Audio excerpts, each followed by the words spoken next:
vida que me das. Nada es imposible, en ti los ojos se abren, cadenas se rompen, ahora vivo por fe. Nada es imposible. Hoy podemos hablar todos, por eso se pide para adorar junto al Rey de Reyes. Acompáñanos.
el Cordero de Dios.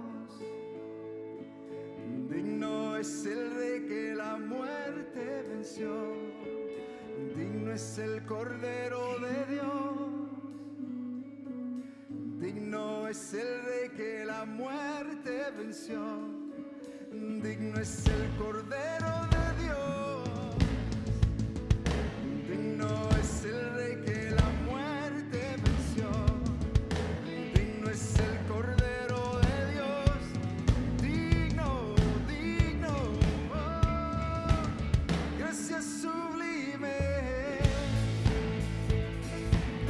Perfecto es tu amor, Jesús. Tomaste mi lugar.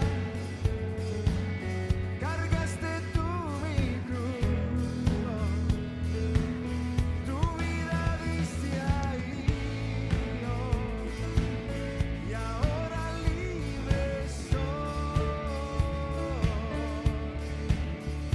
Oh, Jesús, te adoro por lo que hiciste en mí.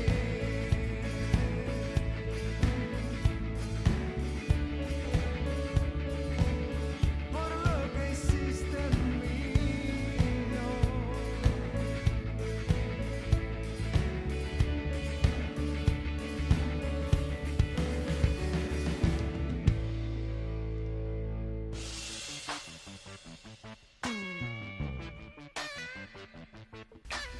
En este mundo de confusión acerca de género, raza, religión, sexo, economía y política, frecuentemente nos preguntamos, ¿qué es la verdad?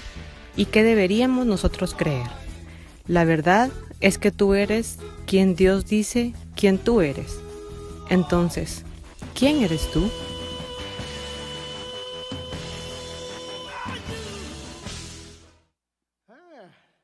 Qué bueno verles aquí. ¿Cuántos de ustedes recordaron al pequeño gigante de la canción?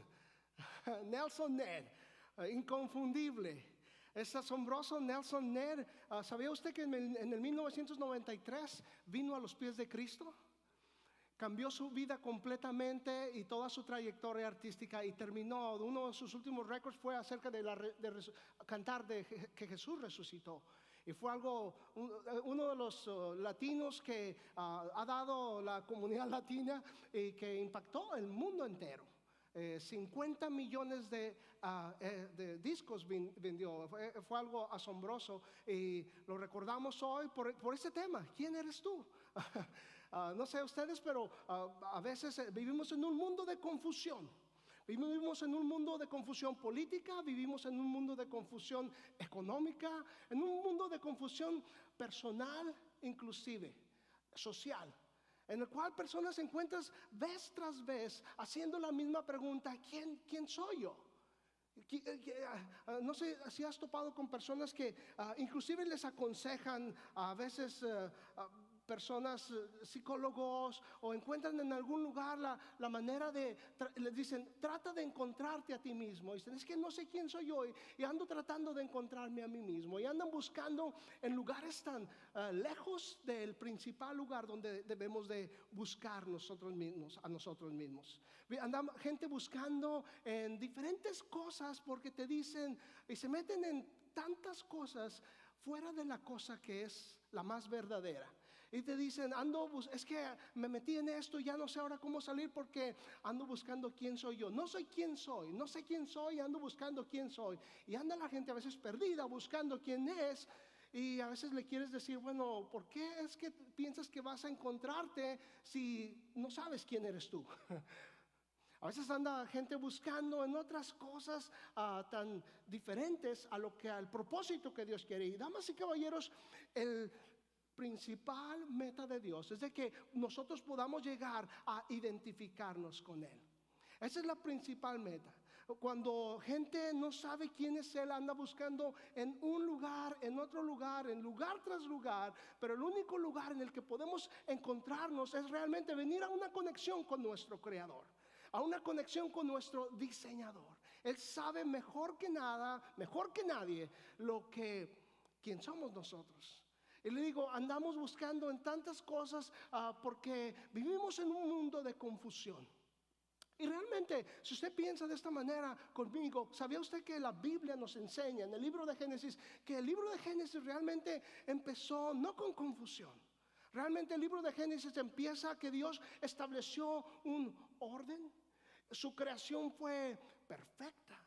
Realmente cuando leas el registro del libro de Génesis, encontramos que lo primero que vemos es una expresión que Dios hace a todo lo que formó, a todo lo que creó, y dijo, es bueno. Y vio Dios que era bueno.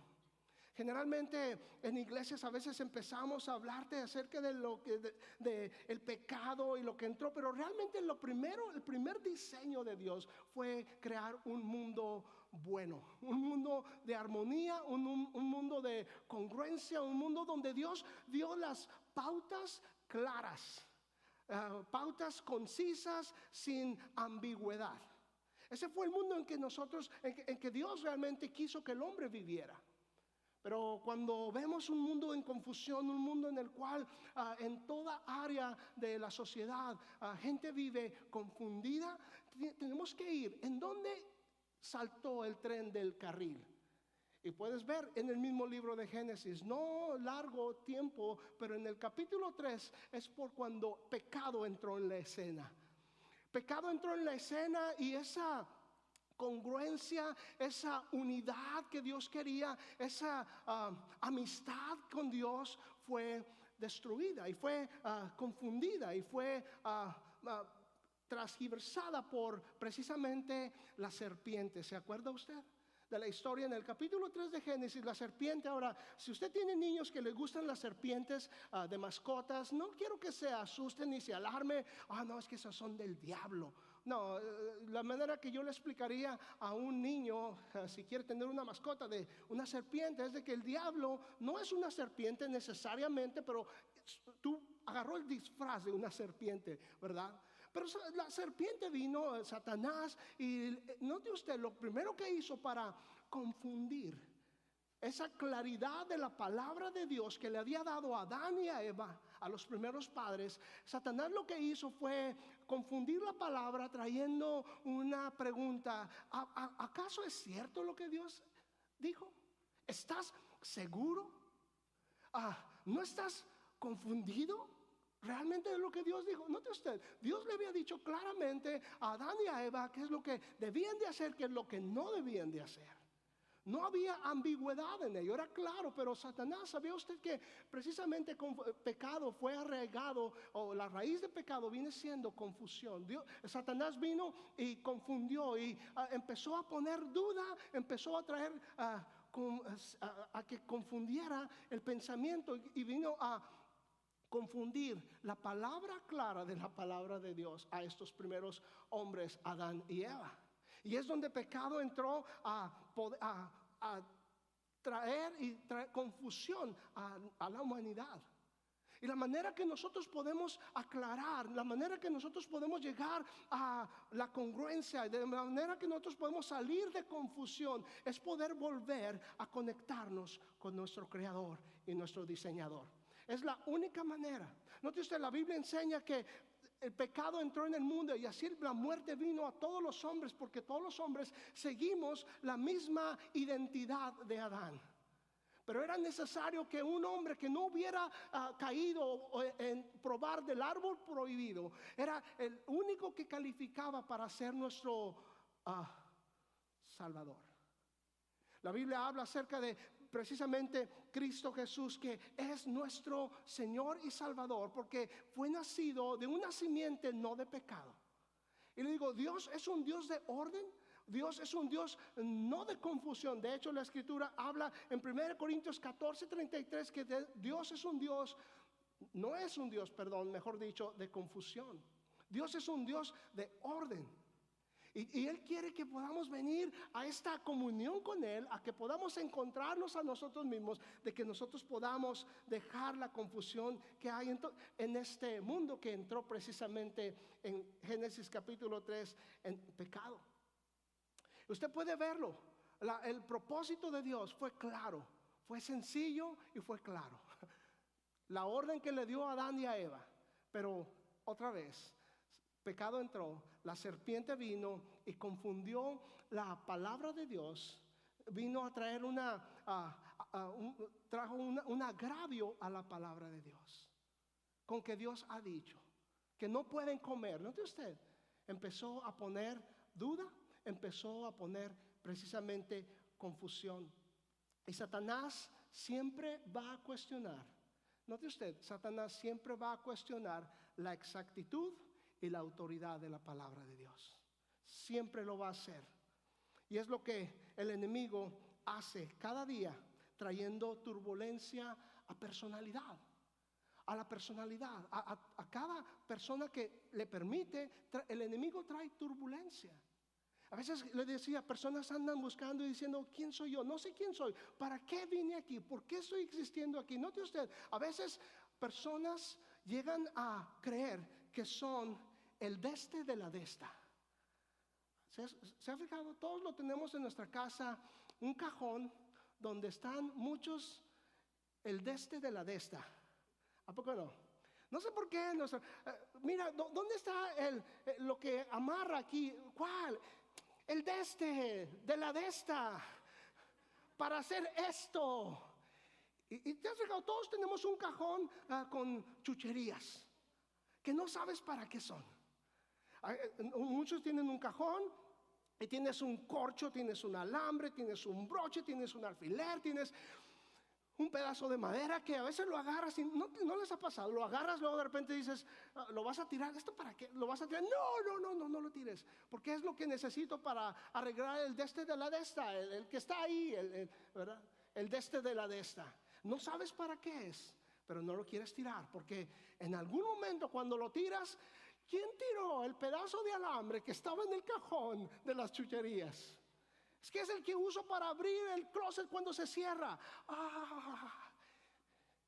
Yo lo tiré, ¿verdad? El deste de la desta. Algunos tienen un cajón, algunos tenemos un closet.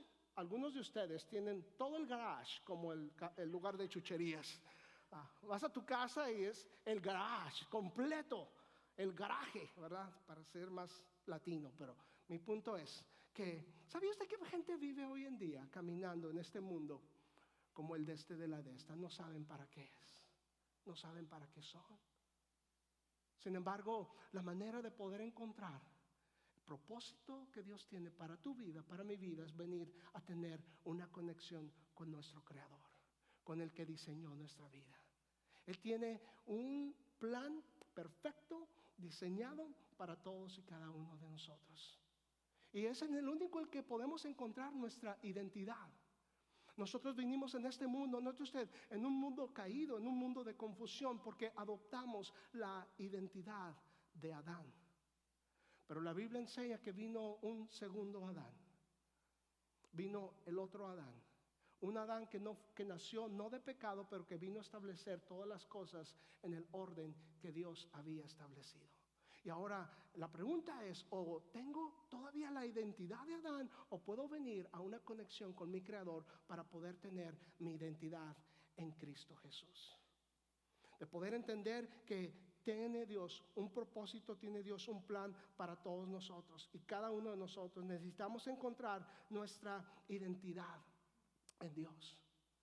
A veces nos preguntamos, ¿para qué estoy aquí? No sé si le ha pasado, muy frecuente, es más común que estemos hablando con Dios de las cosas que odiamos de nosotros. Estoy muy flaco, estoy muy gordo, Dios no sé hablar, Dios no tengo un buen trabajo. ¿Sabía usted que a veces somos más propensos a poder establecer una conversación con Dios podemos decir qué odiamos de nosotros, pero es no muy frecuente cuando le permitimos a Dios opinar, decir qué es lo que opina Él, qué es lo que piensa Él de nosotros? Déjeme decirle, ayudarle. Dios opina que usted y yo somos la niña de sus ojos, estamos escritos en la palma de su mano. Que tú eres tan hermosa, que tú eres tan guapo, porque Dios te diseñó de esa manera. Salmo 139, versos 13 al 14 enseña y habla y dice: te alabo. El salmista explota en alabanza a Dios porque se da cuenta de que él ha sido formado por Dios. Dice: te alabo porque formidables y asombrosas son tus obras. Fui formado como tú querías que yo fuera formado. Es importante poder entender y conocer que somos especiales. Eres especial en los ojos de Dios. Eres especial en su corazón, en los ojos de Dios. Y es lo que tenemos que luchar contra, ese pensamiento de confusión, en poder encontrar nuestra identidad, no en Adán, pero nuestra identidad en Cristo Jesús. Todo lo que nos define, todo lo que Dios es para nosotros, y poder entender que dejarle saber a Dios, darle oportunidad, mejor dicho, a Dios, que ¿qué es lo que tú, Dios, opinas de mí? ¿Qué es lo que tú tienes para mí? Se necesita, le decía, a alguien que no hubiera conocido pecado para poder traernos de regreso a el estado original en el cual Dios diseñó para todos nosotros. De hecho, Romanos 5:12 dice: por tanto, como el pecado entró en el mundo por un solo hombre, y por medio del pecado entró la muerte, así la muerte pasó a todos los hombres. Pero note usted, si está tomando notas, 1 Corintios 15:22 dice: pues así como en Adán todos mueren, también en Cristo todos volverán a vivir. Y esa es la identidad en la cual necesitamos encontrarnos nosotros mismos, no en Adán, pero en Cristo Jesús. Mucha gente, a veces pensamos que definimos quién somos por lo que hacemos. ¿Se ha fijado? Soy un abogado, soy un maestro. A veces inclusive identificamos quién somos nosotros en base a lo que otros opinan de nosotros. Es que mira, tú eres muy así, eres muy asá. A veces inclusive nosotros llegamos a decir quién somos en vista a los logros que hemos alcanzado. Fui el estudiante número 1 en mi clase, en mi escuela, en mi preparatoria. A veces inclusive llegamos a decir quiénes somos nosotros en base, note usted, a los errores que hemos hecho en la vida. A veces llegamos a pensar que somos nosotros en base a los errores o a las cosas correctas que hemos hecho alguna vez en la vida. Y déjeme decirle algo: todas esas, aunque parece ser, tienen su lugar, pero déjeme decirle, la verdadera manera de poder identificarnos quién somos es dejándole a Dios decirnos quién somos nosotros y qué piensa Él de nosotros. Si tiene una Biblia, quiero animarle a abrirla en Efesios capítulo 1. Efesios capítulo 1 vamos a encontrar en algunas palabras la realidad de lo que Dios piensa o quiénes somos nosotros. Y voy a desarrollar esto para todos ustedes, pero tú eres quien Dios dice quién tú eres. De hecho, como mi tema de tema de esta serie, yo soy suyo. Soy suyo. Si tú conoces a Cristo Jesús, puedes darte cuenta y puedes expresar con claridad: soy de Él. Soy de Él. Si estás aquí, a lo mejor no has hecho una conexión con tu Creador, invitar a Cristo Jesús en tu corazón. Hoy es el día en el que puedes identificarte no con las cosas que haces, no con lo que alguien dice de ti o por tus errores o tus cosas correctas que has hecho, pero puedes identificarte porque puedes abrir tu corazón a Cristo e invitarle a Él y poder ser ahora identificado con Cristo Jesús. Note usted, de hecho, Efesios 1 nos habla de lo que Pablo está hablando acerca de el capítulo 1 es interesante porque habla de una porción que hay doctrina en esa porción, pero también nos habla de la manera como es que llegamos a ser lo que somos, ¿ok? Note usted, dice yo, Pablo, apóstol de Jesucristo por la voluntad de Dios. Note usted, es interesante cómo el apóstol Pablo escribía, y en estos versos que vamos a indagar y a estudiar un poquito, Pablo dice: yo soy Pablo. Note usted, Pablo, ¿sabía usted que Dios cambió su nombre? Antes era Saulo. Todas las mujeres judías que llegaban a tener un hijo varón, era un orgullo tener un hijo varón porque le escogían Saulo. Saulo era un nombre muy común en aquella época, en aquel tiempo, porque se acordaban del rey Saúl, aunque aquí es Saulo, pero denominaba grandeza, victoria, conquista. Pero cuando en el capítulo 9 de Hechos, el apóstol Pablo o Saulo antes viene a un encuentro con Jesucristo, viene a hacer su vida transformada. Y su vida fue tan transformada que aún su nombre fue cambiado. Pablo, ¿sabes lo que significa Pablo?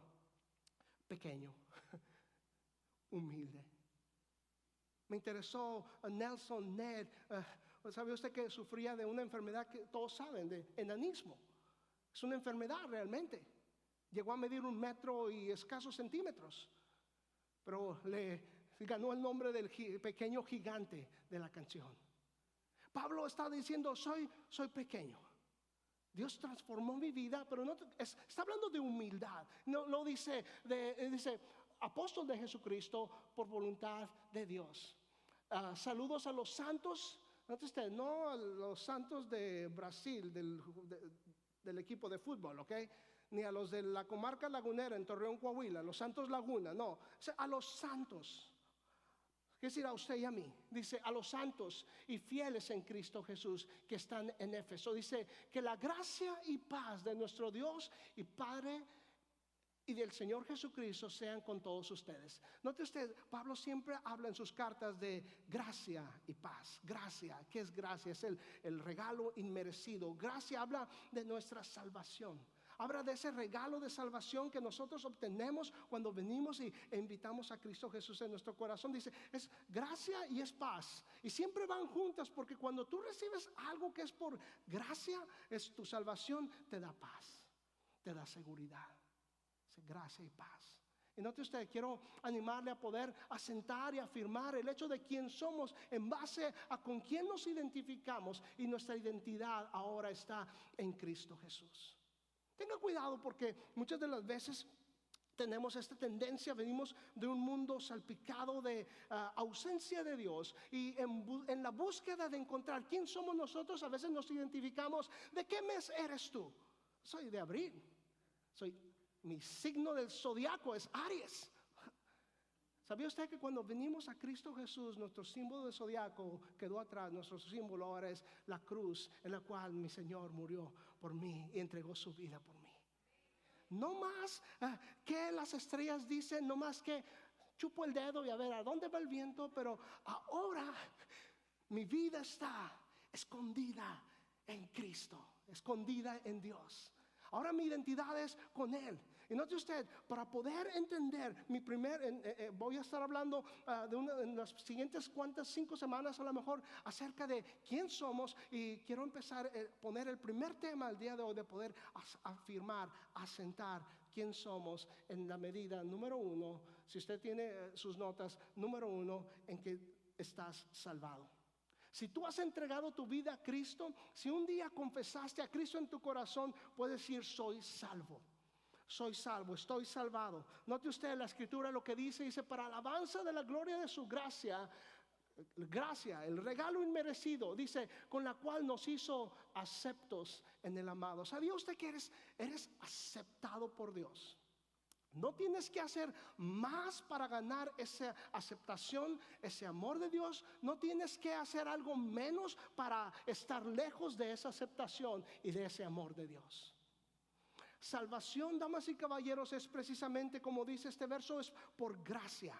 Es un regalo. Le digo a personas frecuentemente, aún más en nuestras clases de conexión, como Mi Iglesia es su iglesia, o en mi devoción a Dios, César, compartimos siempre el hecho de poder entender que salvación es un regalo de Dios. Nunca intentes comprarlo.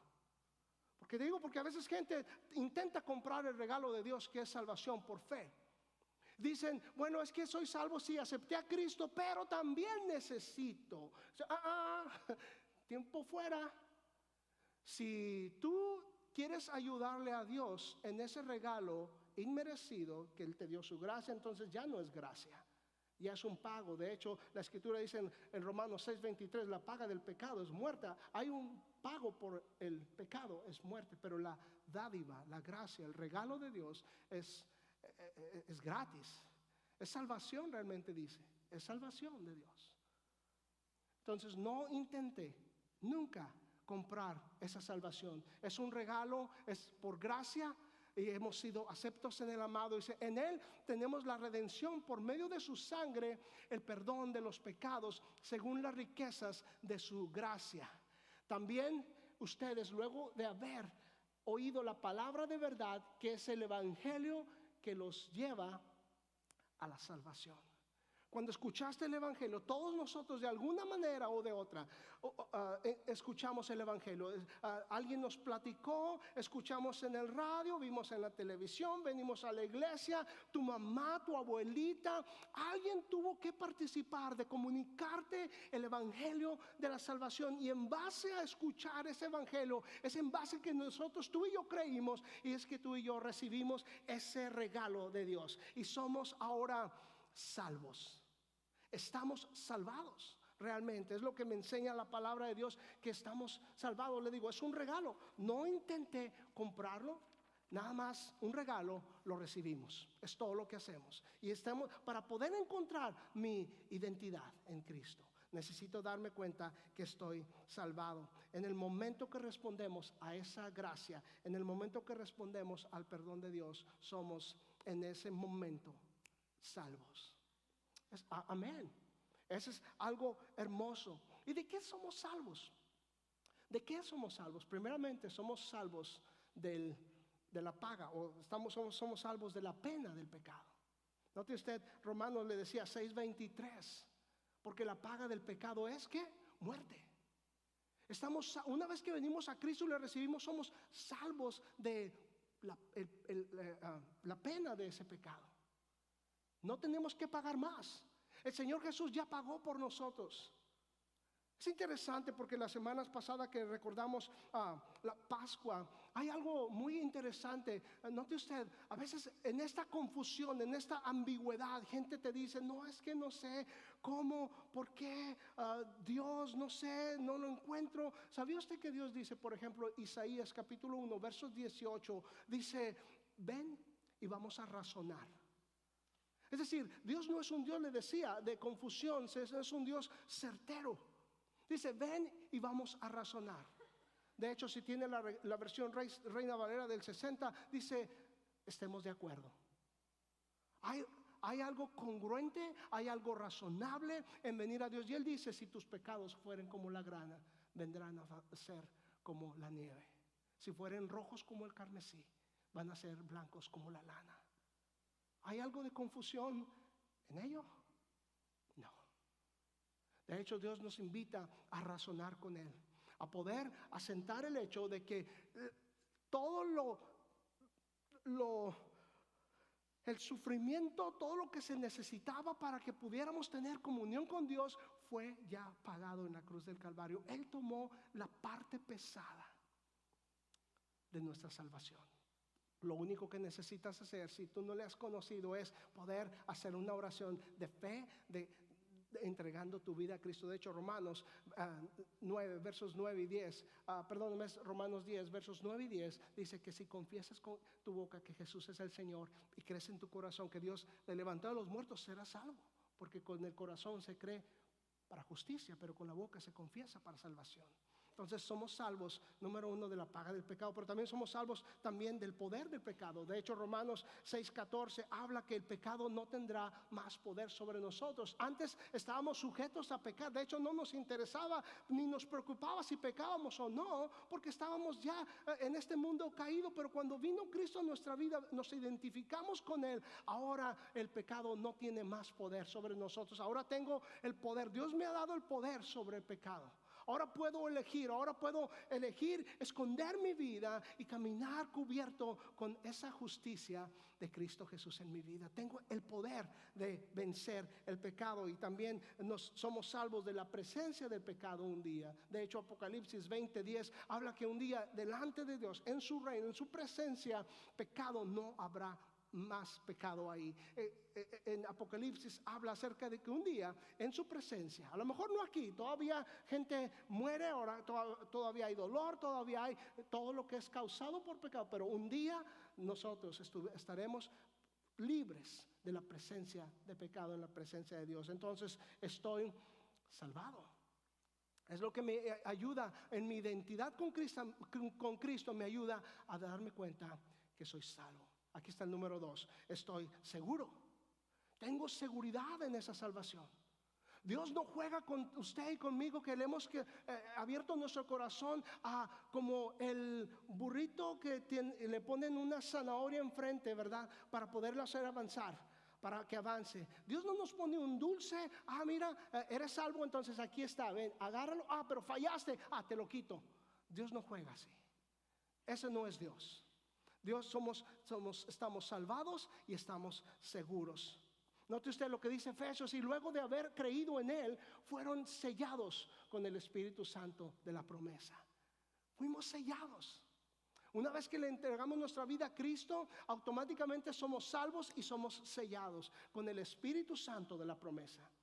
No dejas que nada ni nadie te llegue a confundir. Tienes seguridad en Cristo Jesús, y su seguridad es su Espíritu Santo. De hecho, déjenme darle otro verso por ejemplo, en Romanos 8:9. Perdóname. De hecho, Romanos, dame un segundo, porque qué clase de predicador soy si no te doy la cita bíblica, ¿verdad? Efesios 4:30: no entristezcan el Espíritu Santo de Dios, con el cual ustedes fueron otra vez sellados para el día de la redención. Somos sellados en Él. No sé si le ha pasado. De niño era muy común. Puedo oír a mi mamá gritándome: vaya y traiga una lata de chiles jalapeños. Y antes no eran latas, antes había frascos, ¿verdad? Los frascos. O no se diga cuando mis sobrinitos empezaban a llegar, mi sobrino Israel, mi sobrino Junior, y los primeros bebés. Yo era el último de la familia y empezaron a llegar y compra el Gerber, ¿verdad?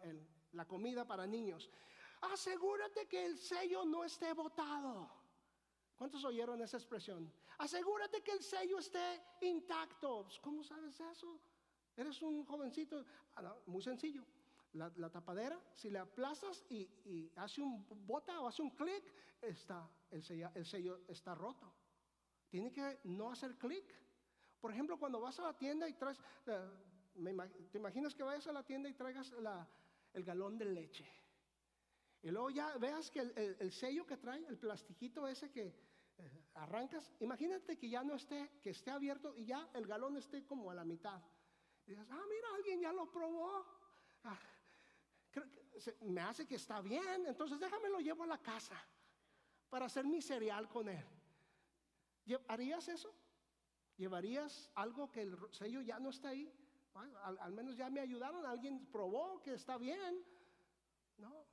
Es un sello. ¿Y sabía usted que vamos a ser sellados? Dice: somos sellados hasta el día de la redención. Cuando vienes a Cristo Jesús, eres salvo, estás salvado. Invitaste a Cristo en tu corazón y Él puso el Espíritu Santo de su sello. Y ese sello no va a ser abierto por nada ni por nadie hasta un día en la presencia del Padre Celestial, donde Él va a quitar ese sello.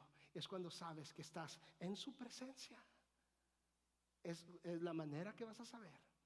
¿De qué manera sé que el sello no está roto? Alguien va a saber, bueno, tú te vas a dar cuenta, pero la persona al lado tuyo va a saber cuando diga: ya murió. Pum, automáticamente el sello. Dice la Escritura que estar ausentes del cuerpo es estar presentes con el Señor. Ese sello es quitado. Ese sello, venimos a la presencia de Dios. Estamos, número 1, salvados. Número 2, estamos seguros. Cuando acepto mi identidad, cuando guío mi vida por identificarme con Cristo Jesús, estoy seguro y estoy sellado por su Espíritu Santo. Aquí está el número 3 para terminar. No solamente somos salvos, estamos seguros, pero estamos santificados. ¿Se fija la palabra que ahorita leímos? La palabra santo. Santificados. Que nunca te asuste ni te intimide esa palabra. ¿Okay? Porque yo me rascaba la cabeza muchas veces cuando empecé, era de niño, cuando invité a Cristo en mi corazón. Santificado. Wow. A ver cómo piso, cómo ando. Y a veces gente parece que pone una carga sobre nosotros sobre esa palabra. Es que tienes que estar santificado, santificada. Que no le intimide la palabra santificado. Que no le intimide cuando lees en la Biblia San Mateo, y con letras grandes no lo ponen. ¿Sabía usted que los hombres en la Biblia es el libro más hermoso y más actual, porque nos relata la vida no como quisiera, pero como es? Todos estos hombres eran hombres y mujeres que fallaban igual que usted y que yo. Tenemos a un Pedro que lo negó. Tenemos a todos los discípulos que lo abandonaron. Y encuentras cada ejemplo de la vida real. Que no te intimiden las letras grandes, porque todos compartimos lo mismo. El hecho es de que la palabra santificado, le decía, no se intimide, porque la palabra santificado, si quieres saber lo que significa, muchos relacionan la palabra santificado con ausencia de pecado. ¿Ok? Perfección con ausencia de pecado, o perfección sin pecado. Déjeme decirle, la palabra santificar, de hecho hay una ley para estudiar la Biblia. Hay una ley que le llaman la ley de la primera vez, o la ley de la primera mención. Es decir, cuando quieres saber qué significa la palabra, tienes que ir en la historia bíblica, cuál fue la primera vez que se usó esa palabra. Y una vez que se usó esa palabra por primera vez, es la que va a regular todo a través de la escritura, esa palabra. La primera vez que encontramos la palabra santificar, ¿sabía usted que fue en el capítulo 2 del libro de Génesis? Cuando Dios creó el séptimo día. Dice, y lo santificó. No tenía nada de pecado ese día. De hecho, Dios descansó en ese día. La palabra santificar significa poner aparte. Y Dios le llama a usted y a mí santificarnos, es decir, poder poner aparte. La manera en que pensamos, la manera en que actuamos, la manera en que nos desenvolvemos, es la manera que nosotros podemos santificarnos. Cuando le permitimos a Dios actuar más en nuestra vida, en nuestro corazón. Cuando venimos a Cristo Jesús, somos bautizados en su Espíritu Santo, pero cada vez que le permito a Dios venir y obrar en mi vida, es la manera en que Él me santifica. Note usted, cuando venimos a Cristo, le entregamos nuestro corazón, recibimos nuestra salvación. El problema es que cuando recibimos a Cristo, recibimos todo lo que Dios nos ha dado. Algunas personas te dicen, bueno, es que el Espíritu Santo lo recibes después. No. Una vez que venimos a Cristo Jesús, recibimos todo el paquete completo. Recibimos su Espíritu Santo, recibimos todo lo que Dios. El problema es que Dios no recibe todo lo nuestro. Le decimos, Dios, gracias por tu regalo de salvación, pero Dios, la casa que estás aquí, pues gracias, bienvenido a mi corazón, pero a veces, ¿a poco no? A veces, Dios, nada más no abras esa puerta. No abras por favor ese closet. A veces nunca le hemos dejado a Dios entrar ni siquiera al ático de nuestra casa. No, Dios, ay no, pero eres bienvenido aquí en la sala, ya, ahora te doy permiso allá en el... ¿Sabe? Ese es el problema. Pero cada vez que nosotros rendimos al Señor nuestra vida y le dejamos obrar, Él viene y nos llena. Es lo que es la llenura del Espíritu Santo. Hay un bautismo, pero hay muchas llenuras. Cada vez que yo le permito a Dios entrar en mi vida y obrar en mi vida y rendirme a Él, Él me santifica. Note usted lo que dice este verso. Dice, Dios nos escogió en Cristo desde antes de la creación del mundo para que fuéramos santos y sin defecto en su presencia por su amor. Es lo que habla Efesios. Note usted en este verso 14 que casi no puedo ver por la gráfica que tenemos aquí. Ese fue su diseño de Dios, el apartarnos, el dedicarnos a Él. Hay unas 3 maneras en las cuales nosotros podemos ser santificados, o que la Escritura me enseña que necesito santificarme. Número 1 es la santificación personal. Le decía, poder identificarme en Cristo. No sé si se notó en el capítulo 1 de Efesios, dice en Cristo. Esa es mi identidad. Esa es mi santificación. Primero, mi santificación posicional. Mi santificación posicional. ¿Sabe? Una vez que he entregado mi vida a Cristo, estoy salvo, estoy seguro, soy santificado. Es decir, estoy en Él. Él es mi identidad. Sé quién soy porque Dios dice quién es quien yo soy. Entonces tengo mi santificación posicional, pero también aquí hay una santificación práctica que necesito hacer. note usted, santifíquense ustedes mismos. Es decir, la manera que ahora rijo mi vida, que ahora camino mi vida, ahora lo hago de una manera en la cual le permito a Dios. Dios, antes esta era mi opinión, este era mi deseo, esto era lo que yo sentía hacer. Mucho cuidado con esa palabra sentir, ¿ok? Porque siento yo muchas cosas, ¿ok? Creo que aunque soy hombre, hombres somos más fuertes, pero tengo sentimientos, todos fuimos diseñados con sentimientos, pero no deje guiar su vida por sentimientos nada más, ¿ok? Porque a veces, digo, sentimos o no sentimos y hacemos las cosas o dejamos de hacer las cosas a base a que sentimos. El gran teólogo Han Solo de Star Wars, su frase famosa dice siempre: no siento nada bueno acerca de esto. No sé si se ha fijado. No rijo mi vida en base a que sienta o no sienta. Ahora rijo mi vida en base a lo que Dios desea de mí. Y a veces, muchas de las veces, que las cosas que Dios quiere que yo haga, ¿sabía usted que a veces no siento hacerlas? Pero porque me santifico en Él, necesito hacer lo que Él me pide hacer. Y es claro: perdonar, amar. De hecho, Marcos habla acerca de el mandamiento. El segundo gran mandamiento es amar a otros como me amo a mí mismo. Y este es el problema. Estoy cerrando aquí. Este es el problema. ¿Cuántos saben que eso no significó nada? Decir que voy a cerrar aquí. Pero mi punto es, la manera en que yo puedo amar a los demás es porque yo me amo. Ahora, no en la manera narcisista, ¿verdad? De la mitología, la figura mitológica griega de Narciso, ¿verdad? El que cayó en amor en su propia reflexión, ¿verdad? No. Pero cuando mi identidad está en Cristo, en un aspecto balanceado, en un aspecto real, yo puedo amarme y puedo amar a los demás. En tanto que el enemigo me tenga confundido en quién soy, nunca voy a poder, ni usted ni yo vamos a poder lograr alcanzar a otros o amar a otros. Y todo esto surgió porque vino en mi mente eso de cuando hablamos de ahora me santifico en Dios. Ahora, ¿qué es lo que tú quieres, Dios, de mí? ¿De qué manera puedo yo hacer lo que tú quieres? Yo quiero hacer lo que tú quieres, Dios. Primera de Tesalonicenses 4:1 dice: por lo demás, hermanos, les rogamos y animamos en el Señor Jesús a que cada día su comportamiento sea más y más agradable a Dios. Es la manera, no de guiarme por lo que siento o por lo que yo quiero, pero Dios, ¿qué es lo que tú quieres de mí, para mí?